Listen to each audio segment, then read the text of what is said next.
আসসালামু আলাইকুম মালয়েশিয়ান অবৈধ ভাইয়েরা। আমি কিছু কইলে তো আপনাদের বিশ্বাস হয় না। যাক, সে কথা বলে লাভ নেই। আপনার যদি বিশ্বাস না হয়, মালয়েশিয়ার যে কোনো খবর আহ, আমার লিঙ্কে দেওয়া আছে। মালয়েশিয়ার ইমিগ্রেশন, এভরিথিং এভরিথিং খবর আপনারা জানতে আমার লিঙ্কে দেওয়া আছে। আপনারা শুনতে পারেন, কোনো সমস্যা নেই। যাক, যে কথা বলতেছিলাম, যারা নাকি অবৈধ আছেন, অনেক অনেক কথা বলছে। এই কলিং কলিং বলতে বলতে, কলিং কলিং করতে করতে অনেক শেষ হয়ে গেছে। ঠিক আছে, কলিং ছাড়তেছে, দিতেছে, ছাড়তেছে, দিতেছে। আপনাদেরকে এর আগে বলছিলাম না যে এই দেশের রেস্টুরেন্টের মালিক এবং ফ্যাক্টরি দোকান ফ্যাক্টরির মালিকেরা কিছু মালয়েশিয়া সরকার অফিসে আবেদন করছিল, ওইটা আমলে নেয় নাই। এখন কথাটা হচ্ছে, ওই কথাটাই এখন ওরা কিছুটা আমলে নিয়েছে। ঠিক আছে, বাংলাদেশের সিন্ডিকেটের কারণে কলিং হবে কিনা তার কোনো শিউর নেই, তবে বৈধতা দেওয়ার একটা সম্ভাবনা আছে। এর মধ্যে 100-র মধ্যে 50% শিওর আর 50% শিওর না।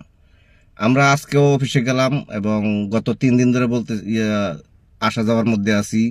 সব কিছু শুনতেছি কিন্তু বলতেছি না, কারণ শিওর না হয়ে বলা যায় না। তবে অবৈধদের বৈধতা দেওয়ার একটা সিস্টেম মাত্র 15,000 লোক দিবে, হয়তো 21 তারিখের মধ্যে, এই মাসের 21 তারিখের মধ্যে একটা ঘোষণা দিতে পারে।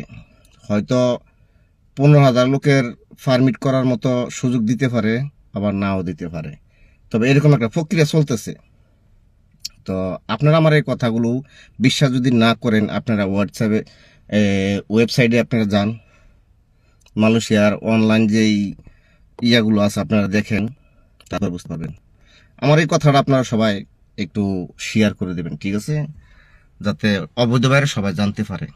আমরা আপনাদের জন্যই আছি। কলিং বাদ দেন, ওই কলিং এর আশা বাদ, কলিং করতে করতে আমরা চাই বৈধতা দেওয়ার জন্য। ঠিক আছে, আমরা চাই মালয়েশিয়াতে অবৈধতায় বৈধতা দেওয়ার জন্য।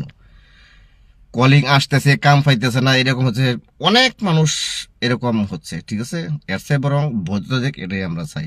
ঠিক আছে, তো আমার এই কথাটা আপনারা মাথায় নেবেন। যদি কথাটা সত্যি হয়ে যায় তাহলে আলহামদুলিল্লাহ, এবং আমার সাথে সাথে আপনারা সবাই 3বার আলহামদুলিল্লাহ বলবেন। যদি বৈধতারা 15,000 লোকের বৈধতা দেয় তাহলে সবচেয়ে বেশি আমি খুশি হব। ঠিক আছে, তো ভালো থাকবেন। যারা আমাকে গালিগালাজ করছিলেন, ঠিক আছে, ওদের উদ্দেশ্যে বলছি, আপনারা যদি